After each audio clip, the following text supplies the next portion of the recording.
Hello and welcome to the Community Connections Kansas Final Rule Self-Assessment Training video. The first thing you're going to do is go to hcbs-kansas.org and you'll click Create New Account. When you click that, it will lead you to this window where you're invited to enter your email address, a desired username, first name, last name, phone number, provider or agency name, and your role or position within the organization. Once these fields are filled out, you'll click Create New Account. Your information will be sent to one of the administrators on the self-assessment and they will approve your profile, at which point you'll be sent an email with your login information. Once you get that email, you can come back to hcbs-kansas.org and enter your username and password. Click Login. You will be prompted to change your password once you log in, and go ahead and do that and ensure that your first name, last name, phone number, and all of your information is correct, and click Save. If your passwords do not match, they will let you know. There we go. All right. So at this point, it shows that the changes have been made. From here, you'll click on the dashboard. And when you first begin, your dashboard will be empty. Since I have already used the self-assessment sum, there are items appearing on my dashboard, but yours will be blank. The first thing that you'll do is click Edit Provider Information here on the left-hand side of the screen. Here you can look and ensure that your first and last name, the agency name are all correct, as well as your email. And this is where you enter how many sites or locations you own or operate that receive HCBS Medicaid funding associated with each setting type. So this lets you know how many self-assessments you need to fill out and what type. So for the purpose of this training video, I've selected one for each of these settings. You'll go through and ensure that you have the appropriate number selected for each of these settings. If you don't have any of the adult daycare setting, for example, you'll just make sure that it reads 0. Once you have filled all of these out, you'll click Save, and this number will populate on your provider dashboard under Sites Remaining. It will show you that of the adult daycare assessments, you have done 0 of 1, and so on and so forth. Then as you complete them, it will show you that you've completed 1 of 1 or 1 of 2 as you progress through. To begin your site assessment, you'll scroll to the bottom of the screen and click Begin Site Assessment. This is also accessible here on the left-hand side. Either place is perfect to begin. So for your self-assessment, you will ensure that you have completed these steps beforehand. You want to review and complete the assessment questions ahead of time. You can review the instructions from this page if you click this link. You can also print off a copy of each of the assessments so that you have the questions beforehand. That's a really great way to make sure that you are prepared and that you have all of the documentation that you need before you begin the self-assessment. So we'll check yes that we did that. You will want to attend a training, a webinar, and or read the instruction manual. You are attending a training now. And you want to make sure that you obtain in digital form and that you have appropriately renamed all the necessary documentation for this self-assessment. Make sure that it is uniquely named and easy to recognize so that it will be easy for you to assign the files to each question throughout the self-assessment. Once you have checked all of these, you will be able to click Next section. So for this example, we're going to go ahead and just fill in some example site information. You will put in the name of your site as well as a provider and PI. And then you'll select which waivers you provide services for at this site and select all that apply. And then you will choose which setting type this is. And this will help inform your dashboard so that you know how many settings you've completed already. So let's go ahead and choose Home Plus Facility today. And then you will fill out the street address for the site,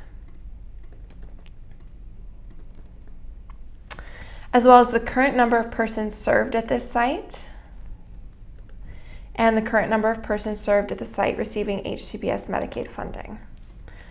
And the last question on this page is whether the setting is considered residential or non-residential. Once you've completed this, you'll click Next Section. For every section of this self-assessment, make sure that you click Save Draft if you're going to go back to your dashboard so that you don't lose any progress.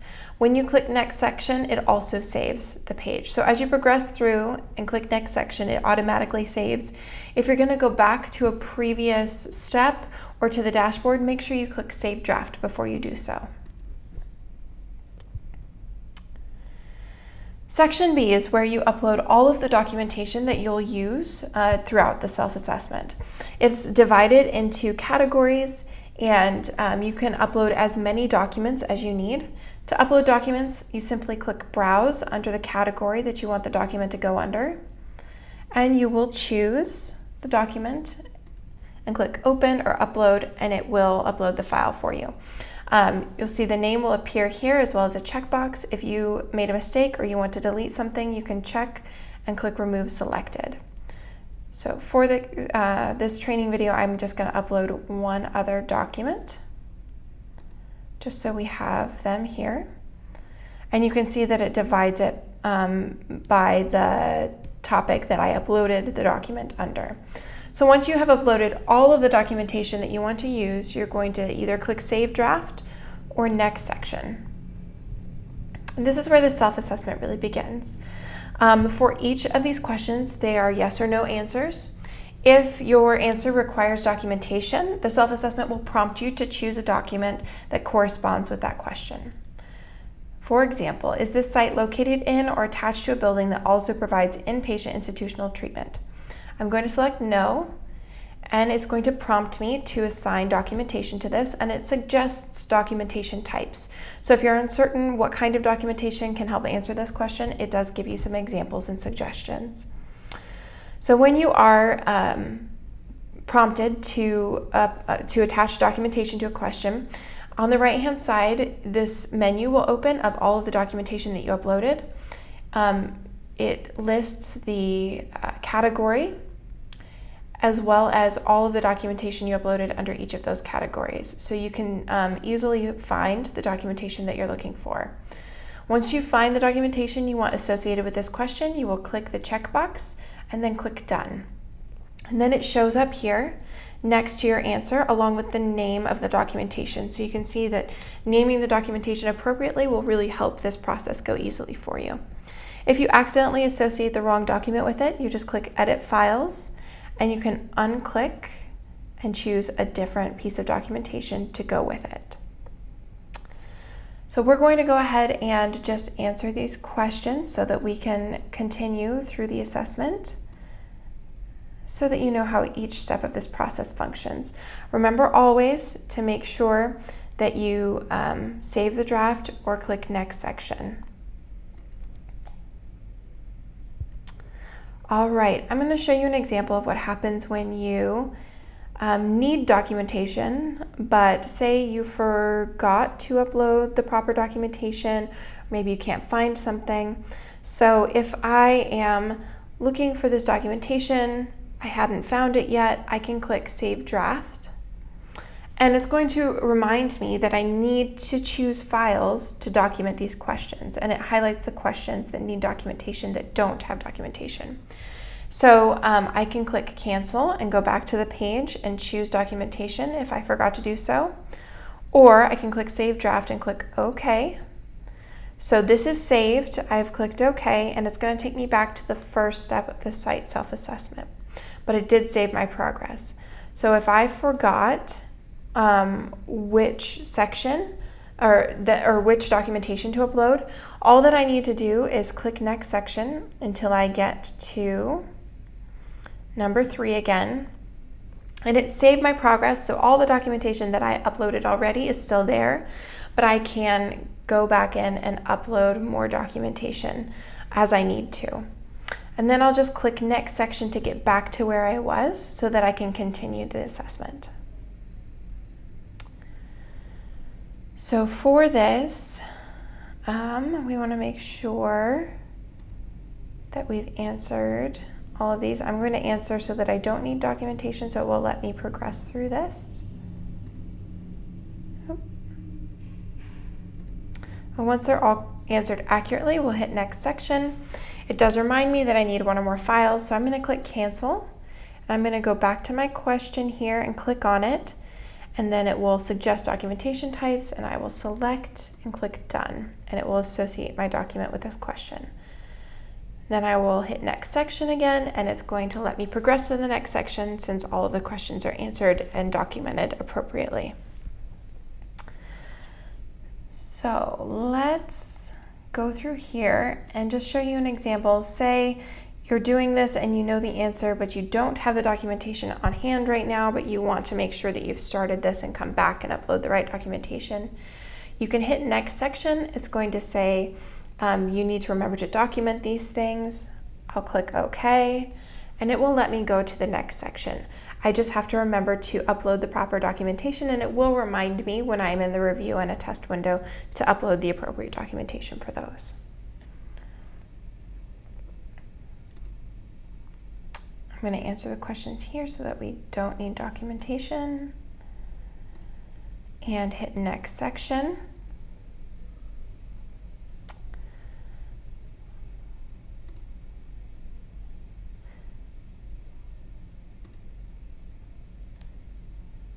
And make sure that I document.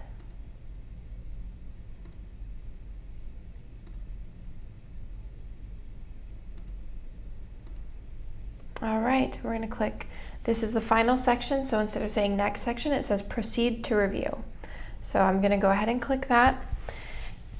And here it reminds me to review the self-assessment, make sure that I've completed every section and provided documentation. So as I scroll down, I can review each section and click edit. It will take me directly to that section. So it shows here where I have documentation and what documentation I provided. And I have to remember section G, I needed more documentation. So let's see what happens when I try to submit this without proper documentation.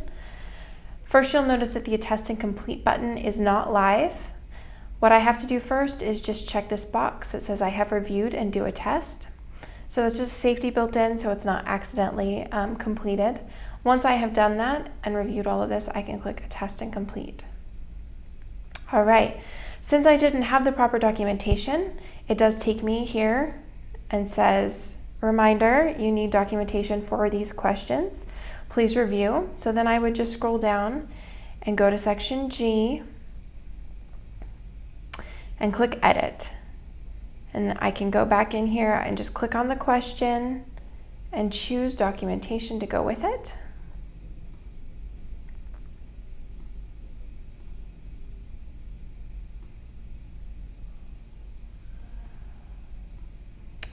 All right, and so from here, I will click next section so that it saves and takes me. You can see all of this is saved, so I don't need to mess with any of that. I've already provided documentation for these sections, so I can click proceed to review again. It will take me to the review submission and attest page. I can review everything one more time and ensure that I have indeed attached documentation. I will check that I have reviewed and do a test and complete the attest assessment. All right, since all my documentation was filled out and everything checked out, it did submit the assessment. So that shows me here under my completed sites. Once I have finished an assessment, it will show how many I've completed out of the total number of assessments that I need to complete.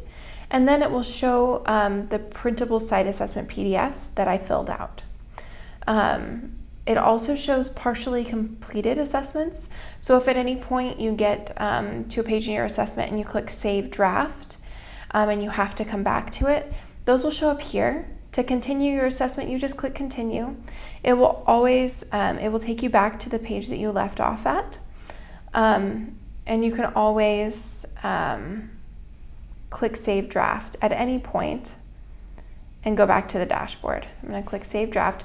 It's letting me know I need a whole lot of documenting here. I'm going to click OK. And then from there, once I've saved it, I can go back to the dashboard and I can continue that assessment at any time.